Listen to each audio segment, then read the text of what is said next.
welcome back to Mysteries and Mimosas. Thank you for listening to another Mystery Monday episode. My name is Max Sterling, and I'm here with my partner in podcasting, Aria. You like that? Hi, everyone. Just a reminder, we publish a short episode every Monday covering cases that aren't well publicized in an effort to help raise awareness to their cases. Thanks for ignoring me. I asked if you liked when I called you my partner in podcasting. Oh, yes, I like that. Good. I'm glad you like it. That's when I'm going to start calling you my partner in podcasting. You good with that? I'm good with that. All right.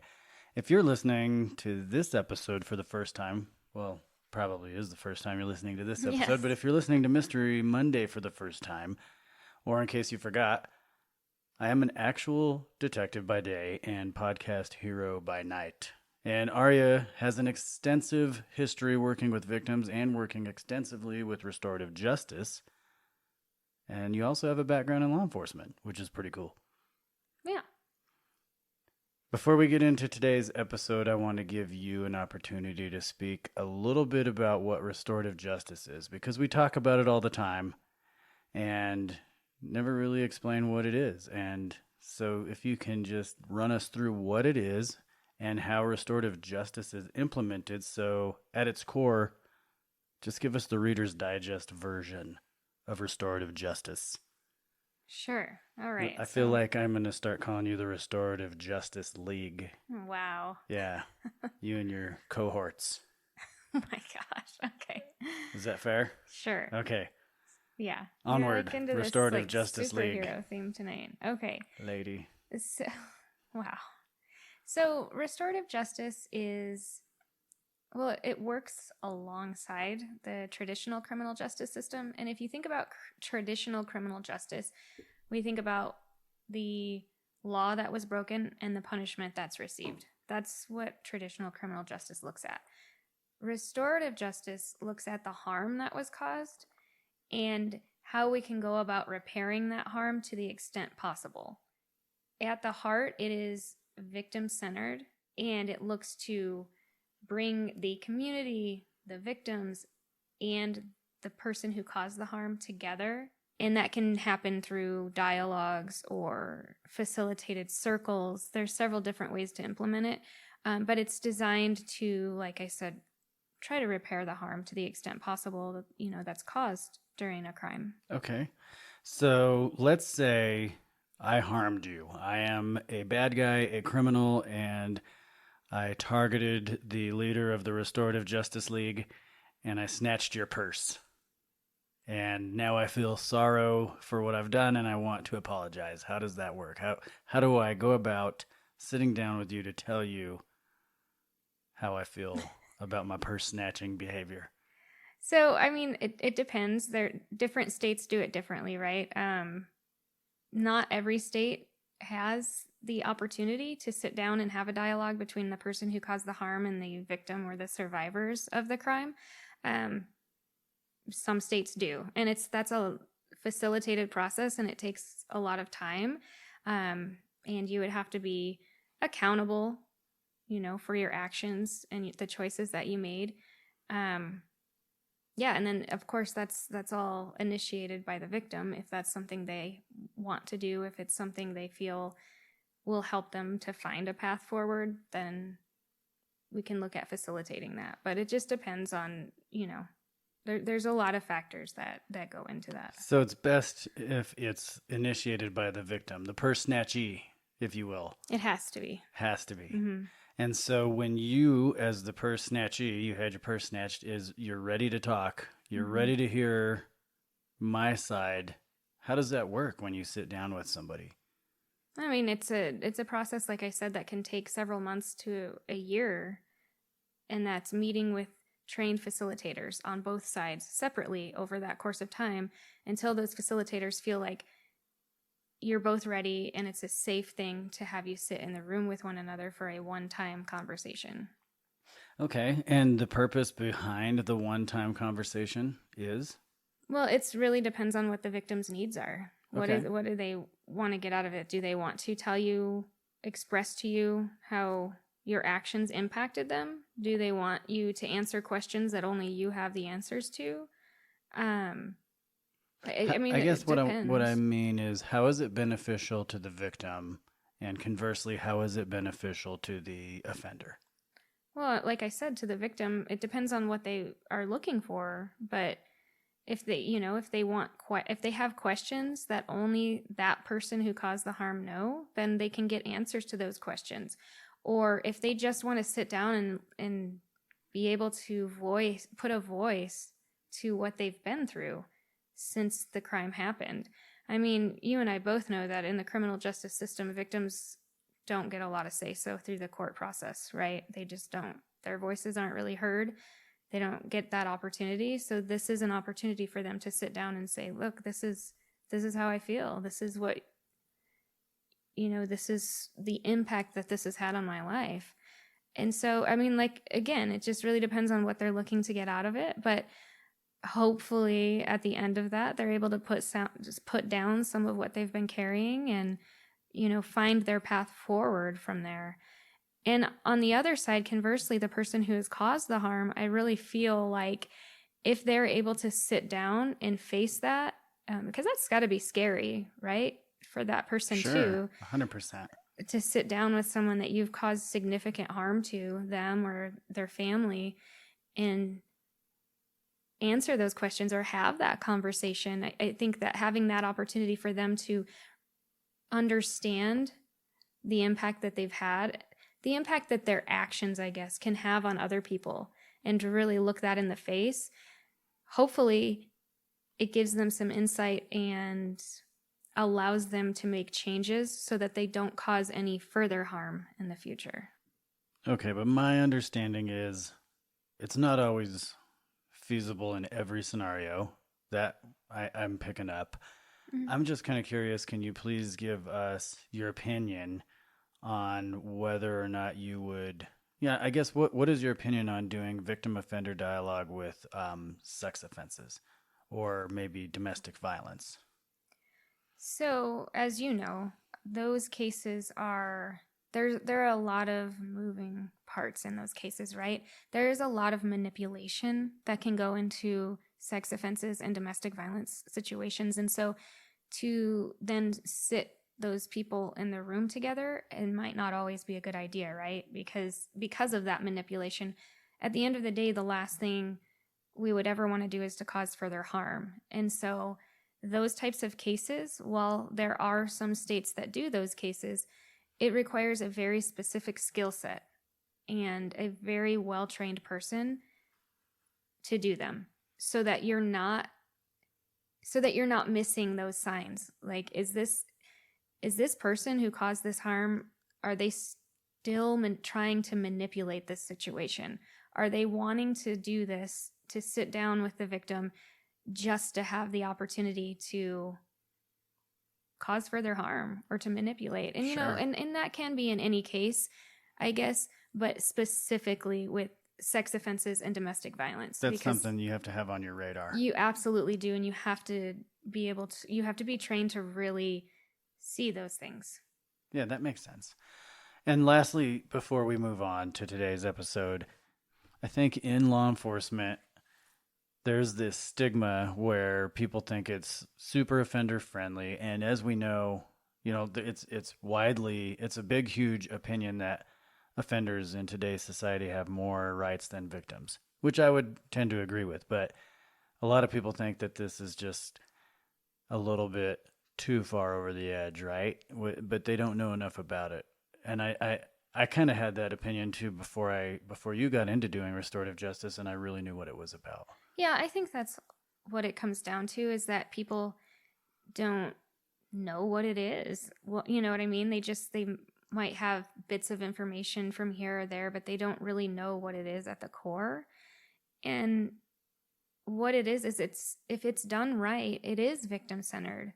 But it does also attempt to provide a person who caused the harm an avenue to repair it to the extent possible, right? Like, I get that there is irreparable harm that is done sometimes, Sure.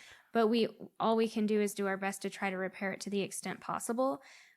But if we can help an offender see the impact the decisions and the choices that they make and how they have created lifelong impacts on people and cause them to change their thinking and the way that they behave going forward, why wouldn't we want to do that?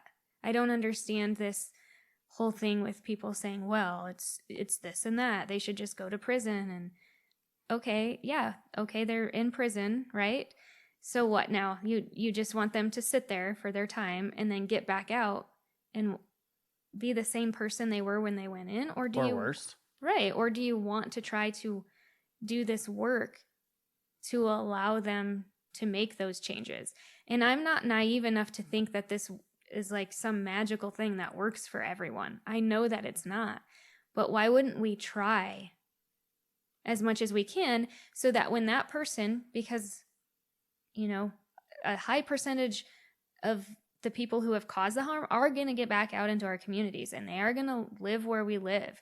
And wouldn't you rather it be somebody that's made changes and they're not going to re-victimize someone or you or your family? Like, to me, that's a no-brainer that, yep, that's probably what we should be doing. Yeah, no, I agree with you. And I think that I also have an unpopular opinion before we move on. I think it's an unpopular opinion. Actually, I don't really know. My opinion is I don't think incarceration is necessarily appropriate for everybody. Mm-hmm. There are some people that incarceration just isn't going to work. I mean, it's a great fix to get them off the street, but if we're talking about changing behavior and changing people's mindsets and they're addressing their criminogenic needs, some people are just not good candidates for incarceration. No, I completely agree with you. I think if you just look across our country, we have prisons that are just overcrowded. And it's just the easy fix is to just incarcerate people. And the thing is, you know, I'll say that on the other side too. There are some people that need to be in prison and they need to be there, and that's the only way to keep the community safe is for them to be there. But for a majority of people, you're right. There could be alternatives that we could work toward. Yeah, sure. And I actually agree with you too. Obviously, I put people in prison, so yes, there is. I'm not saying that it's not a good opportunity for people to learn and correct their behavior, and I'm not saying it's not a good place for people who belong there. I'm just saying in certain instances, incarceration does more harm than good, and it's not healthy for some people. You're right. And it's a case-by-case basis, but that's a whole other topic. Yeah, we could talk about that for a long time. Yeah, most of the people that we talk about who victimize the people that we talk about on this podcast belong in prison. I'll say that. That's my opinion. So, all right, before we move on, please, I know I said that 3 times before we move on, but please check us out on Instagram at Mysteries and Mimosas Podcast, and we will get started. We're on Discord, too. I would really like to fill up our Discord server. I don't know. We have one person. Listener Bill is in our Discord server. I don't either, but you can find it on there, Mimosa Max, and I will answer you 100% of the time, every time. Oh, and looking at our mailbox, we got some fan mail. We did. Our first ever fan mail. Yeah.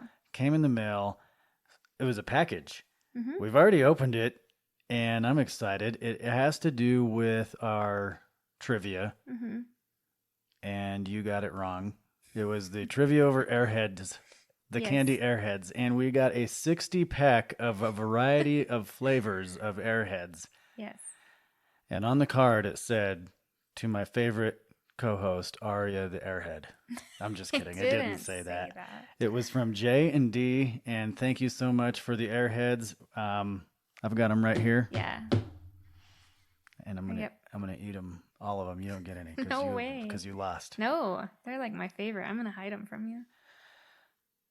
Like you hid your own Easter eggs, which, by the way, that's why we weren't on last week. We took a break for Easter, and Aria hid her own Easter eggs, and we are back today because she finally found the last one that she hid for herself. Wow. I don't even know why you like me.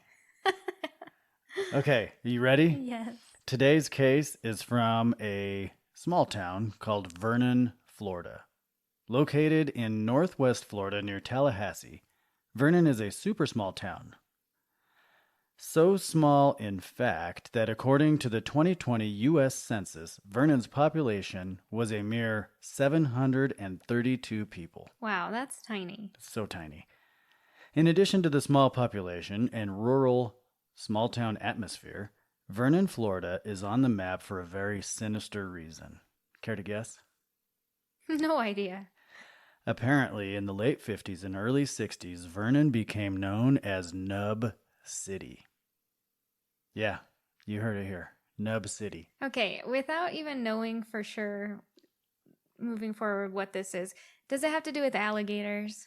Doesn't it? Oh, that's a good guess. No, it doesn't have anything to do with Oh. alligators, but Because I can imagine, well, let me think about nubs that. are like when your limbs go missing, you call it a nub. Exactly. And so there's alligators Yes. there. It's when your limbs go missing, and there are alligators in Florida, but there could be an alligator nexus. Nothing I've read. Oh. So, Vernon, Florida earned the strange nickname of Nub City because of the unusually high percentage of residents who filed insurance claims on their lost limbs in the late 50s and early 60s. In fact, it became such a problem, many speculate the residents of the city were intentionally dismembering themselves to collect the insurance money. What? Yeah, Okay. Cutting their limbs off? correct. That's. For the insurance money. Oh my. Yeah. According to a Tampa Bay Times article written by journalist Thomas Lake, a national insurance agent by the name of L.W. Bertishaw was sent to Vernon to investigate the unusual amount of insurance claims for the lost limbs. Apparently, more than 2/3 of all loss of limb insurance claims in the United States came from Vernon, Florida during that time. No way. 2/3. And this is a tiny town of like 700 people. Probably less. That was the 2020 census. Oh It was my probably goodness. less back then. Yeah. So I'm going to read this passage. This is directly from Lake's Tampa Bay Times article, okay? Mm-hmm. I'm not really good at reading, so bear with me. L.W. Bertishaw, an insurance agent in Chipley, told the St. Petersburg Times in 1982 that his list of policy... Ooh, see, I told you, not good at reading. His list of policyholders included the following. A man who sawed off his left hand at work. A man who shot his foot while protecting chickens. A man who lost his hand while trying to shoot a hawk. That seems legit. A man who somehow lost 2 limbs in an accident involving a rifle and a tractor. I don't Okay, mean first to of like all, laugh, but that, I mean, you can laugh. that's what? He lost 2 limbs somehow with a rifle and a tractor. Okay. I don't know a lot of people that ride tractors. I know a lot of people that have rifles. I don't know anybody that lost a limb to a rifle or to a tractor, but to lose 2 limbs To a rifle and and a tractor at the same time, that's crazy. There has to be a news article about this guy somewhere. I wish I could meet this tractor rifle guy. I don't know. I mean, if this was in the Sorry. 60s, I don't know.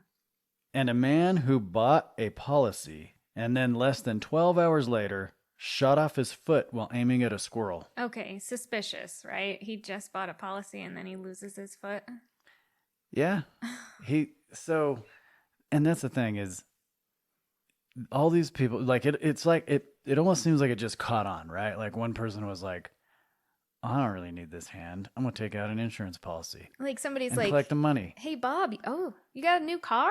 That's nice. And he's like, yeah, look at this. You know, I shot my hand off, but I got this insurance money. I can't tell you goodbye. I can't throw Yeah, up the peace sign. But I got this new car. I can drive it with my one good Yeah. hand. I don't know. That is just strange. Well, that's not the only thing that Vernon was famous for. According to Lake's article, on June 20th of 1984, the town council was having a discussion about firing the only town police officer.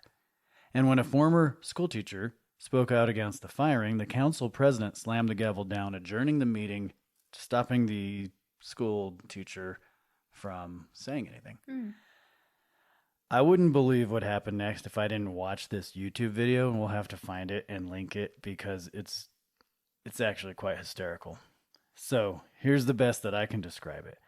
As the town council president was walking away, she just kind of backhands with the back of her hand this elderly woman and just smacked her right in the back of the head, starting this huge giant brawl inside the county or the council chambers. The teacher is attacked. The teacher that protested the police officer, he's attacked by a man without shoes. This guy's running around barefoot throwing punches. He actually gets the school teacher down, kind of like has him like in a headlock, or he secures his head, and he's just wailing on him. The teacher, after he's attacked, like with this man without the shoes, you can see another older bald man throwing punches randomly to people with his right hand. But when you look closely, the bald man's left hand is missing, replaced with a hook. You can laugh. It's okay. Like, he was one that lost a limb. I'm not accusing the guy of insurance fraud. I'm just saying it's mighty suspicious when you watch this video. I feel bad laughing, but like that is, I mean, it doesn't even seem like it would be real. It sounds like a cartoon or something. It seems a little too bizarre to be real, but it is real. I've seen the video. I really don't want to make this podcast about Vernon's weird nickname of Nub City or this weird brawl at city council. But it was just too bizarre not to talk about. Yeah, for sure. So, yeah, it's a little strange. So, yeah, I mean, I poke fun and everything and make light of it just because when I was doing the research on this case, it kept popping up and I'm like, what's going on? Why do they call this place the Nub City? Well, that's why. And so, yeah. So anyway, this is where the real story begins. And remember, it's a short story, but it's important to get it out there nonetheless. So in all seriousness, this story is about Britney Jenae Wright. The story of Britney Jenae Wright, in fact. As we mention every Monday when we do these episodes, there's not a lot of information about Britney, but it doesn't make her story any less important. Britney Jenae Wright was last seen outside of her Vernon, Florida home on Country Road on July 22nd of 2007. It was a seemingly ordinary night when Britney asked to borrow her mom's cell phone at around 11:30 p.m. According to Britney's cousin, Britney was out of bed. Her bed was empty at about 2 o'clock or 3 o'clock in the morning, but Britney was nowhere to be found. Without a car of her own, Britney didn't take any of her usual essential items with her, such as her purse, her identification, or even a phone. In addition, Britney left behind clothes and her shoes. Wait, how old was Britney? Britney was 19 years old at the time of her disappearance, and today she would be 36 years old. Okay. So I'm not sure if Britney had a phone of her own. But during the investigation, police learned Britney used her mother's phone in the early morning hours. So apparently, Britney had a 20-minute phone conversation with one of her friends, but nobody has heard from Britney ever since.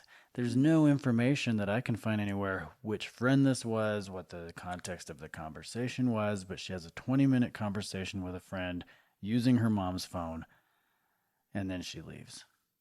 Or she disappears. Yeah, I'd be really interested to hear what that conversation was about. Yeah, I think obviously the police know what the conversation was about. They've probably done the interviews and everything, but that's just either not public knowledge or it's just not been reported. Okay. But to add to the mystery, there's been several sightings of Britney reported, but none have led to the discovery of Britney. Some people believe that Britney may have ties to Ozark, Alabama, where she has relatives, but there's no concrete evidence to suggest she ever made it that way. Britney's sudden disappearance has her family searching for answers. Britney was a bright young woman. She was a 2005 graduate of Vernon High School, and those closest to Britney described her as an intelligent and responsible person. The unfortunate piece to this puzzle is the fact that Britney seemed to simply vanish into thin air, but we know that's not the case, right? Mm-hmm. So, I don't know. Is it possible there's secrets lurking beneath her ordinary life, or is this just a case of foul play? Is that a factor? The pieces of this puzzle just don't seem to fit together for me. Yeah, that's because she would have had to, either someone would have had to have picked her up or she would have had to walk away because she didn't have a car. Right. She didn't have a car. She left without shoes. Oh, well, yeah, So that's really I strange. kind of feel like if you're leaving without shoes, you're either just maybe stepping outside Yeah. and intending to come right back in, or getting into a car voluntarily, knowing that you're going to come back. You know, it is Florida. It's not like, you're in Canada or something where you definitely need shoes to go somewhere because it gets super cold, like Right. Washington or Yeah. um, I don't know why I just thought of Canada and Washington as being the really I cold don't know states. I should have either. said Alaska, Like Antarctica. Montana, Sure. anything Yeah. else. But no, yeah, yeah, it's strange though that obviously she wasn't intending to be gone for any length of time. She didn't even bring her purse, her shoes, her Right. ID, nothing. And that's so sad that this situation leaves us with more questions than answers, and it definitely leaves Brittany's family without the closure that they definitely deserve. Just I'm sure they just want to know what happened. Did she leave under nefarious circumstances? Did she up and leave to, run away from something and start a new life? Obviously, the big one, they want to know, is she alive? Is she no longer living? What is going on? She just up and disappeared out of nowhere.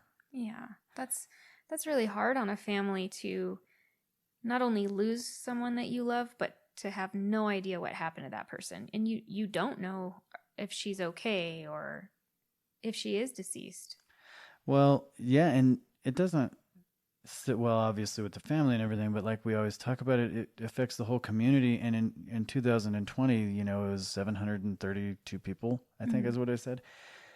That's a very small community.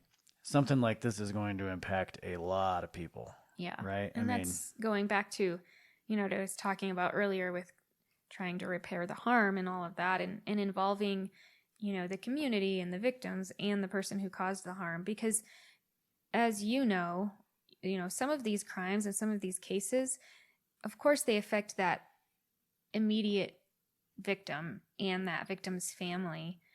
But then the ripple effects just keep going from there. And sometimes they can affect an entire community. absolutely. I 100% agree with you. So, Brittany is described as 5 foot tall, 100 pounds, brown hair, brown eyes. Remember, the last time she was seen was in July of 2007.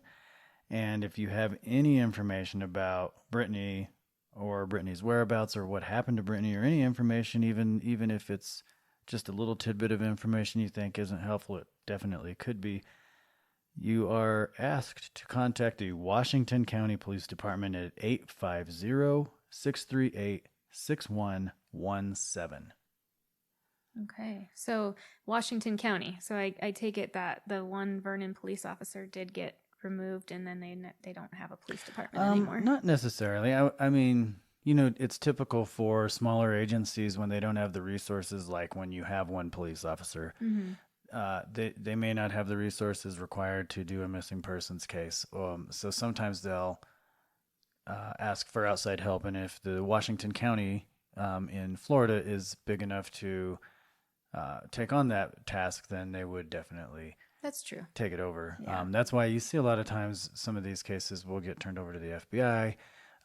They elicit the help of the FBI for big profile cases in order to get all the assistance that they can. Yeah, they have a lot more resources. Yeah. Yeah. I mean, I've had cases where federal agencies have helped me with cases, but I still retain them. I keep them as my own. I investigate them as my own. But we have to. We're in this together in law enforcement. You have to collaborate. We collaborate all the time. We, where you have somebody with a specialty, you lean on those people and you learn from them, and it just makes you well-rounded. So that is my episode. Sorry to intrigue you with the Nub City phenomena. Yeah, that was interesting. It is interesting. But with that, I just want to thank you for listening. Thank you and welcome back to Mysteries and Mimosas. This is Max Sterling signing off for good. Just kidding, not for good, just for a couple days. Cheers. Cheers. I'm gonna go have me an airhead. Nice, me too. No, you're not. Yeah. You're not getting an airhead. Don't. You're not getting in this box of airheads. You can have my least favorite flavor. I'm not Whoa. sure. What is your least favorite flavor? We have watermelon. It's either I'm not done telling watermelon. you I the know, flavors. but I already know. It's either watermelon or grape. Is your least favorite? Mm-hmm. We have a grape, orange, cherry, mystery flavor. That's my favorite. I like the mystery flavor. Yeah, It's the white you don't know one. what it is. It's a mystery. Yeah. We're going to eat a mystery flavored airhead on every Mystery Monday from here on out. Oh, That's our okay. routine. Can't wait to gain 30 pounds of mystery flavor. Right? All right. This time for real. All Cheers. right. Cheers.